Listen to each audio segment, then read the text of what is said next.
विश्वामित्र जी के साथ राम और लक्ष्मण जाते हैं, धनुष भंग करते हैं और उसके बाद सीता स्वयंवर होता है।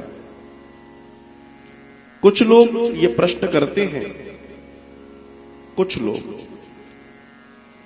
कि राजा दशरथ को इस स्वयंवर में क्यों नहीं बुलाया गया।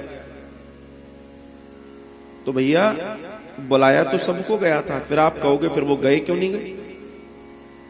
तो पहली बात तो एक बात समझ लो, ये स्वयंवर था, ये कोई राज्य जीतने की परंपरा नहीं थी। इसमें उन्हीं को आना था जिसको वर्ण करना था किसी स्त्री का। जिसको किसी का वर्ण नहीं करना होगा वो प्रतिस्पर्धा में जाएगा क्यों, जाने की जरूरत ही नहीं है। अब उसमें साफ लिखा है जो धनुष तोड़ेगा बेटी में उसको ब्याह दूंगा। अब जिसको ब्याहना है ना हो वो क्यों जाएगा उसके अंदर, उसको नहीं जाना। और वो राजा दशरथ जिनके यहां साक्षात भगवान आकर बैठे हैं अपनी लीला करने के लिए, उन्हें क्या जरूरत है, वो तो वैसे ही दशरथ ही है। ये प्रश्न मुझसे किसी ने प्रश्नोत्तरी में पूछा था और कहीं भी चर्चा, तो मैं, कई लोग चर्चा करते हैं तो मैं आपको बताना चाहता हूं, ऐसा नहीं है कि राजा दशरथ के पास ये चर्चा नहीं पहुंची, पृथ्वी पर सब जगह पहुंची थी। लेकिन उन्हें जरूरत नहीं थी, और जिन्हें जरूरत थी वो पैदल चलते चलते पहुंच गए, वो गुरुजी का साथ लेकर पहुंच गए। और वैसे भी भक्ति की प्राप्ति तो किसी गुरु के सानिध्य में ही होती है, स्वयं जाकर नहीं होती। सीता भक्ति है, सीता जी को भक्ति स्वरूप कहा गया है। जब भगवान राम और लक्ष्मण बड़े प्रेम के साथ नगर भ्रमण के लिए निकलते हैं जनकपुर, तो भगवान राम के नेत्र नीचे हैं।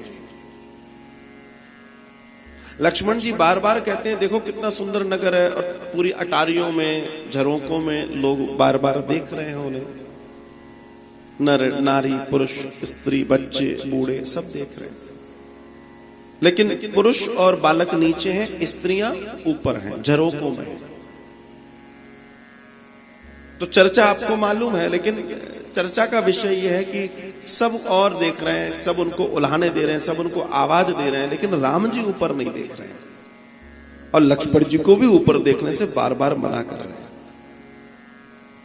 तब श्री राम जी से लक्ष्मण जी ने कहा कि आप देखिए तो सही कितनी सुंदर नगरी है।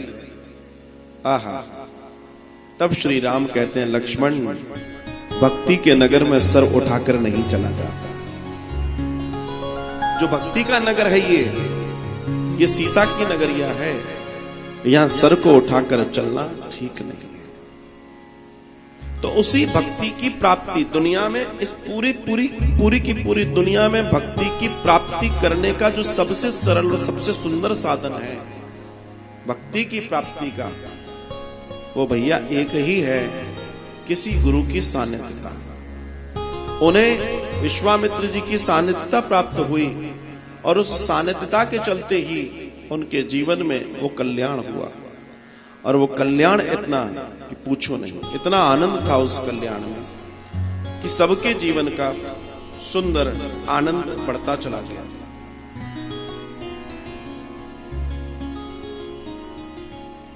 तो अपने जीवन के आनंद को आप बेहतरी से जी सकते हैं अगर चाहें तो।